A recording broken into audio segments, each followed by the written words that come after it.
नमस्कार छात्रों। बीए प्रथम सेमेस्टर का आज 16/12/2024 को 514 कैच बीए फर्स्ट सेमेस्टर का पेपर हुआ। हिंदी का प्रश्न पत्र का नाम था। और जैसा कि मैंने इस प्रश्न पेपर को मैंने बनाया था, तो आपने वैसे ही आपको दिखा होगा, बहुत सारे प्रश्नों को मैंने समझाया कि वह प्रश्न वैसे ही मैंने आपको इंगित किया था, संकेत किया था। बहुत सारे प्रश्न बच्चों ने उसको पढ़ा होगा, समझने का प्रयास किया होगा, तो अगर किया होगा तो लाभ मिला होगा। कक्षाओं में भी जैसा मैंने बताया था एकदम वही से ही प्रश्न पता है। अदला उत्तरीय तो इतने सरल रहे हैं कि आपको नंबर पूरे मिलने में कोई समस्या नहीं आएगी। फिर भी इस प्रश्न की एक व्याख्या मैं कर रहा हूँ, इस प्रश्न पत्र की एक व्याख्या कर रहा हूँ। आप लोग सुनिए और देखिए कि आपने क्या लिखा है, और जो त्रुटि रही है उसको सुधार करिए, और अच्छा रहा हो तो प्रसन्न होइए। वेदों का नाम उल्लेख पूछा है। भारतीय ज्ञान परंपरा से प्रश्न आया है, जबकि हिंदी में ये प्रश्न दूर दूर तक नहीं है। तो भारतीय ज्ञान परंपरा संस्कृत से होती है, पाली प्राकृत से होती है। तो वेद के वेद चार हैं: ऋग्वेद, यजुर्वेद, सामवेद, अथर्ववेद। उनके बारे में थोड़ा सा बता दीजिए। ऋग्वेद में क्या है, यजुर्वेद में क्या है, सामवेद में क्या है, अथर्ववेद में क्या है। इस प्रकार से बात पूरी हो जाती है। नाथ पंथ के प्रवर्तक कौन है? नाथ पंथ के प्रवर्तक वैसे तो मत्स्येंद्र हैं, लेकिन अगर आपने गोरखनाथ भी लिखा है तो भी सही है। और उनकी रचनाएं, गोरखनाथ की जो रचनाएं हैं बच्चों, आप लिख लीजिएगा। लिखना, अगर आपने लिखा है योग चिंतामणि, गोरक्ष कल्प, गोरक्ष शतक, हठ योग संहिता और प्राण संकली और गोरक्ष गीता, ऐसी रचनाएं इनकी हैं। अगर आपने इसमें से 2-3 रचनाएं भी लिखी है तो सही है। और आदिकाल के नाम, बार बार मैंने बताया है, आदिकाल के नाम पर प्रश्न आएगा। और फिर आया तो मैं आपको बता दूं कि आदिकाल का जो नाम है वो वीरगाथा काल है, वीर काल है, प्रारंभिक काल है, आरंभिक काल है, चारण काल है, सिद्ध सामंत काल है, बीजोपन काल है। आपने इसमें से कुछ भी लिखा होगा, सब सही है। अगर आप चाहें थोड़ा और बड़ा करना सकते हैं। बीजोपन महाविशाल द्विवेदी ने कहा, आदिकाल हजारी द्विवेदी ने कहा, चारण काल गिरीशन ने कहा और रामकुमार वर्मा ने कहा। तो आप ऐसे सिद्ध सामंत काल राहुल शंकरत्याय ने कहा, तो आप इसको ऐसे ही लिख सकते हैं। ठीक है। सूरदास किस काव्यधारा के कवि हैं? उनकी रचनाओं के नाम सूरदास कृष्ण काव्यधारा के कवि हैं, और इनकी रचनाएं सूरसागर, सूरसारावली, साहित्य लहरी हैं, और ये ब्रजभाषा के कवि हैं।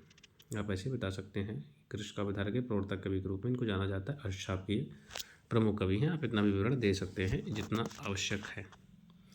अगला प्रश्न है, रीति मुक्त काव्यधारा के प्रमुख कवियों, उनकी रचनाओं। रीति मुक्त, रीति सिद्ध, रीति मुक्त और रीति शुद्ध। तो रीति मुक्त है, तो मैंने चर्चा भी की थी।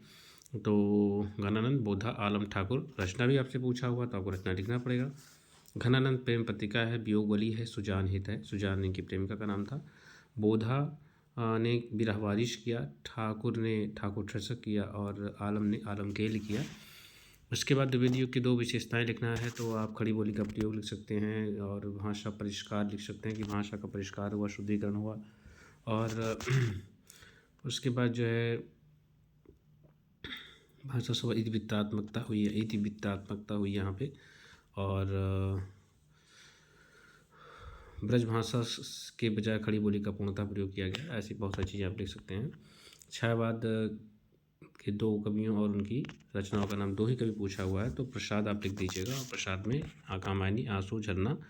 उसके बाद अगर आप लिखना चाहें तो पंत का पल्लव, गुंजन, ग्रंथि, वीड़ा। अगर आप वर्मा का लिखते तो आप निहार, निर्जा, रश्मि, और उसके बाद निराला का परिमल, गीतिका, तुलसिता। कुछ भी आप लिख सकते थे, जो आपको याद हो आप लिख सकते थे। महादेव वर्मा की रचनाओं के नाम। तो महादेव वर्मा की रचनाओं के नाम अगला ही प्रश्न ही आपसे पूछ लिया है, तो आप यही लिख दीजिएगा। निहार, रश्मि, निर्जा, सांध काकली, ऐसे कुछ करके आप लिख दीजिए, एकदम सही हो जाएगा। और अगर अतीत के चलचित्र ऐसे कुछ भी है, वो भी सभी रचना है। काव्य रचना आपसे पूछा था, लेकिन अगर आपने वो भी लिख दिया तो उसको सही माना जाएगा। पाठ्यक्रम में संग्रहित सत्यचरण, हीरानंद, वात्स्यायन, अज्ञेय की कविताओं का नाम आपसे पूछा हुआ है। तो कविताओं का नाम है तो हरी घास पर छर, कलगी बाजरे की, नदी के दीप, बहुत सारी कविताओं का आप नाम लिख सकते थे। ठीक है। पाठ्यक्रम में संग्रहित तो कलगी बाजरे की है, नदी के द्वीप है, और एक कविता और है, याद नहीं आ रहा है। नदी के द्वीप थी और कलगी बाजरे की है, ये 2 है, और एक और है, आप उसको देख लीजिएगा। इसके बाद जो है नागार्जुन की कविता अकाल, और उसके बाद की विशेषता लिखना है। सामान्य से आपको लिखना होगा कि अकाल के बाद जन कवि हैं, तो अकाल के बाद कविता में भारत में आए हुए अकाल और उससे पीड़ित जनता का चित्र दिखाया गया है, और उसके बाद कैसे दृश्य परिवर्तित हो जाते हैं, जीवन चलने लगता है, ये सब उनकी कविता में साफ साफ देखने को मिलता है।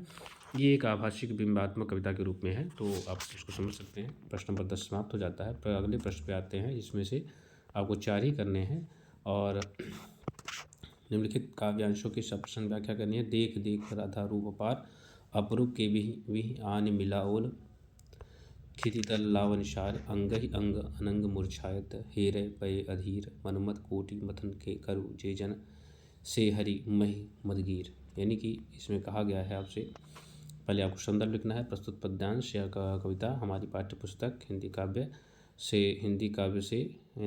के विद्यापति, आप चाहे राधा स्वरूप लिख सकते हैं, जो भी लिखना चाहिए, राधा विद्यापति की कविता से ली गई है, इतना भी आप पूरा कर दीजिए। और उसके बाद प्रश्न लिखिए। प्रस्तुत कविता में राधा के सौंदर्य या स्वरूप का वर्णन किया गया है। तो इसमें कवि विद्यापति कहते हैं, व्याख्या करिए आप कि कवि विद्यापति कहते हैं कि राधा के सौंदर्य यानी अनंत सौंदर्य, अलौकिक सौंदर्य को देखिए। देख देख राधा रूप, राधा के अलौकिक सौंदर्य, अनंत सौंदर्य, अलौकिक सौंदर्य को देखिए आप। अपूर्व के भी आज से पहले ऐसा जो विधाता ने ऐसा कोई सौंदर्य ना ही बनाया है और ना ही किसी को दिखाई दिया है, ना ही प्राप्त हुआ। क्षितितल लावनसार, ऐसा लग रहा है कि पृथ्वी और आकाश यानी कि धरती और आसमान के बीच में जो लावण्य है, सुंदरता है, उसका ये सार है। इसके बाद कुछ भी दूसरा सुंदर नहीं है। और इस सौंदर्य को देख करके अंग ही अंग अनंग मूर्छायत, इस सौंदर्य यानी राधा जी के अंगों को देख करके स्वयं सौंदर्य के देवता जो अनंग हैं, अर्थात जिनको शिव के श्राप से भस्म कर दिया गया है, वो मूर्छित हो गए हैं। वो इस सौंदर्य को देखकर स्वयं मूर्छावान हो जा रहे हैं, और हेरे परिधि और धैर्य खो करके जमीन पर गिर जा रहे हैं। मनमत कोटि मथन के जो यानी कि मनमत यानी कामदेव के कितने करोड़ों कामदेवों को अगर मत दिया जाए, एकत्रित कर लिया जाए, तो भी ऐसे सौंदर्य के बराबर वह नहीं पहुंच सकते हैं। और बहुत सारी चीज़ें आप जो भी आप कहना चाहें आप कह सकते हैं। और अंत में लिख दीजिए काव्यगण सौंदर्य, भाषा कैसी है, और इसके पश्चात जो है कविता की भाषा क्या है, ये आप इतना सब कुछ लिखते चले जाइए। और भाषा, अलंकार, ठीक है, और जिसे अंगहि अनंग मूर्छायत में आप अनुप्रास अलंकार दे सकते हैं, खित्तल में भी अनुप्रास अलंकार है, ठीक है। और तो आप इतना लिख सकते हैं, जिससे बात हो जाएगी और साहित्य काव्य का सौंदर्य हो जाएगा। अगली कविता आपको अगर लिखना है तो ये कविता ली गई है रामचरितमानस से। तो रामचरितमानस से लिया गया है। जियहि मीन बरु बारि विहीना, मन बिनु फनकु जियहि दुख दीना, कहूँ स्वभाव न छल मन माही, जीवन मोर राम बिनु नाही, समुझ देख जिय प्रिया प्रवीणा, जीवन राम दर्श्याधीना, सुनि मृदु वचन कुमति अति जरई, मनहु अनल आहुति घृत परई। यानी कि जैसे मछली जियो मीन, जैसे मछली जो है जिए, बरु बिना बार भी, जैसे किसी मछली को जल से निकाल दिया जाए और वो तड़पने लगती है, वैसे मणि के बिना जो सर्प होता है, मणि के बिना जैसे दुख यानी दुखी और दीन हो जाता है, उस कहूँ स्वभाव जिसका, और स्वयं दशरथ जी कह रहे हैं, जिसका स्वभाव में छल, और जिसके स्वभाव और मन में छल है ही नहीं, और जीवन मोर राम बिनु, और जो है राम के बिना मेरा जीवन नहीं है, राम के बिना मेरा जीवन संभव ही नहीं है। समुझ देख जिय प्रिय प्रवीण, हे प्रिय प्रवीण, समझो और देखो, समझो कि मैं किस अवस्था में हो गया हूँ। पर कैकेयी तो कहाँ सुनने वाली हैं, शायद ईश्वर उनसे यही कराना चाहता था।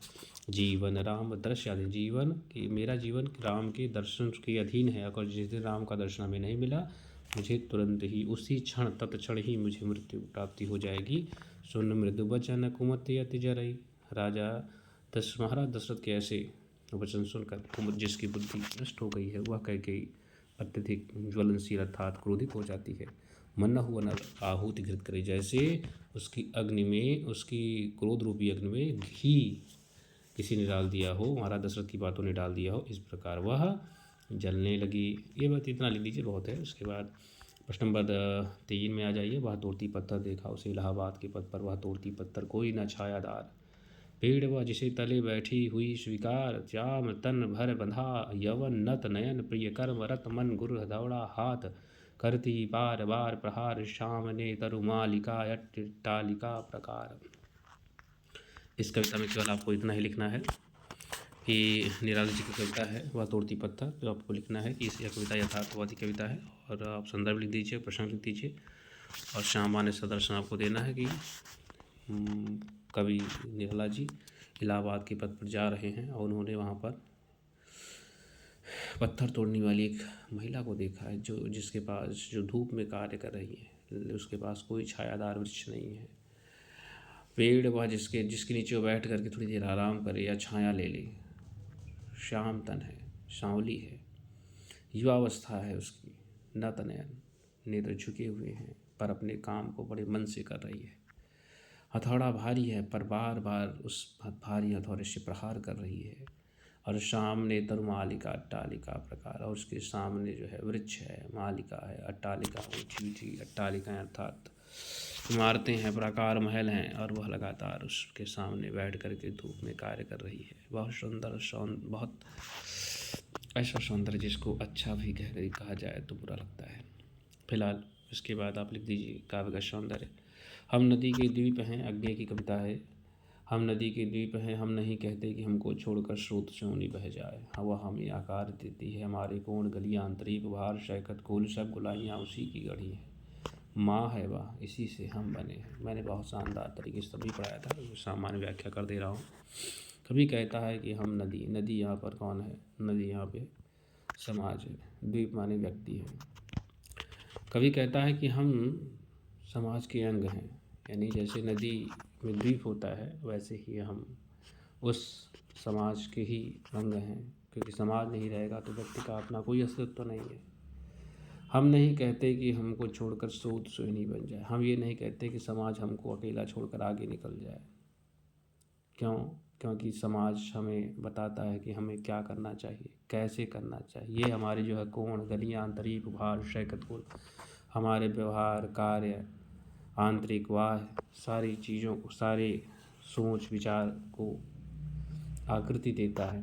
अगर ये समाज नहीं रहेगा तो व्यक्ति का वह निर्माण नहीं होगा। कोई जैसे कि माता पिता में टोकते रहते हैं, परिवार समाज टोकता रहता है, वो टोकना शायद अब बुरा लगता है, लेकिन सत्य तो यही है कि किसी की बात लग जाए तो कब क्या हो जाए आप ये जानते हैं, और किसी की बात दिल में बैठ जाए तो क्या हो जाए आप ये भी जानते हैं। फिलहाल सब गुलाइयाँ उसी की गढ़ी हैं, सब गुलाइयाँ जो है सारी आकृतियाँ उसी के द्वारा बनाई हुई हैं। किसके द्वारा?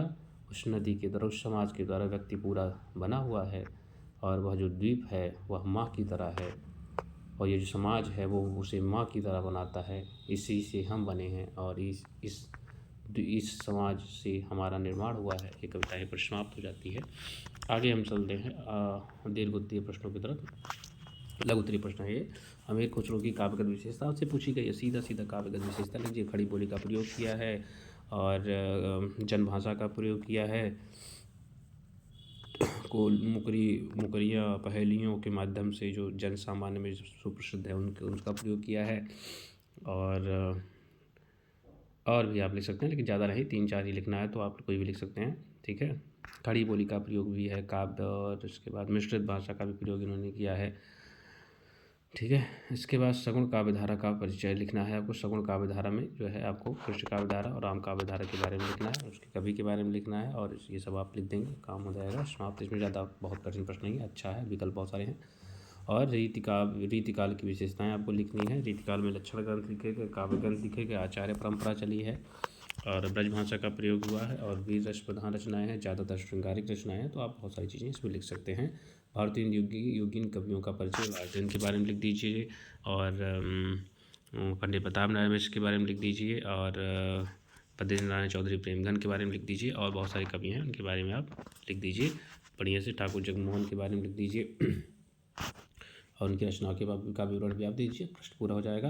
प्रकृतिवादी काव्य की विशेषताएं। प्रकृतिवादी काव्य में यथार्थ चित्रण हुआ है। शोष, अभी कल ही मैंने बताया था, शोषकों का के प्रति सहानुभूति है, और शोषितों के प्रति जो शोषित हैं उनके प्रति सहानुभूति है, शोषक जो शोषण करने वाले लोग हैं उनका विद्रोह किया गया है, पूंजीवाद का विद्रोह किया गया है, ये सब आपको दिखा देना है और इसी से बात समाप्त हो जाती है। आगे चलते हैं, आदिकालीन काव्य की प्रमुख प्रवृत्तियाँ एवं उनकी कविताओं का परिचय आपको देना है, ठीक है। तो आपको आदिकाल के प्रमुख प्रवृत्तियाँ लिखना है, मतलब कि इसमें आपको विशेषताएं कम से कम 7-8 विशेषताएं लिखिए, और कवि जैसे कि सरपा हैं और चंद्रवरदाई हैं और जगनिक हैं और स्वयंभू हैं, शालिभद्र शूर हैं, इनके सब के बारे में आप इनका विवरण लिख दीजिए। विशेषताएं आप आसानी लिख सकते हैं, बहुत सरल प्रश्न के रूप में रहा और बहुत अच्छे तरीके से लिखा जा सकता है। भक्ति काल की प्रमुख काव्य धाराओं का उल्लेख करती है, प्रमुख कवियों का नाम, यही प्रश्न आपके सगुण काव्य धारा के रूप में पूछा गया है, तो वहाँ से भी आप लिख सकते हैं। प्रमुख काव्य धाराएं सगुण और निर्गुण है, फिर सगुण में भी आप दिखा सकते हैं, सगुण में आप दिखा सकते हैं कृष्ण और राम को, और निर्गुण में आप दिखा सकते हैं संत और सूफी में। फिर उसके बाद और कवियों का परिचय पूछा है आपसे, तो उनके बारे में बताते चले जाइए। बहुत कठिन नहीं है बच्चों, बहुत आसानी से 10वां प्रश्न किया जा सकता था। और ये हो गए आपके 2 प्रश्न, इसमें से केवल शायद इस खंड से इस खंड में कुल 4 प्रश्न हैं, एक प्रश्न भी इसमें शायद इसमें नहीं है, इस पेपर में नहीं है, कोई बात नहीं छात्रों। तो जितने प्रश्न इसमें दिए गए वे प्रश्न अगर आपने कर लिए होंगे तो ठीक है, और मैंने लघु उत्तरीय आपको बता दिया है, लघु उत्तरीय भी समझा दिया है, दीर्घ उत्तरीय में 2 प्रश्न रह गए हैं, उनको बाद में देखा जाएगा। फिलहाल बहुत सारी शुभकामनाएं, आगे भी पेपर आपके अच्छे से होते रहें, अगर मौका मिलेगा तो और प्रश्नों को मैं देखूँगा। तब तक आप पढ़ते रहिए, आने उस पर आप विचार करिए, ठीक है। नमस्कार।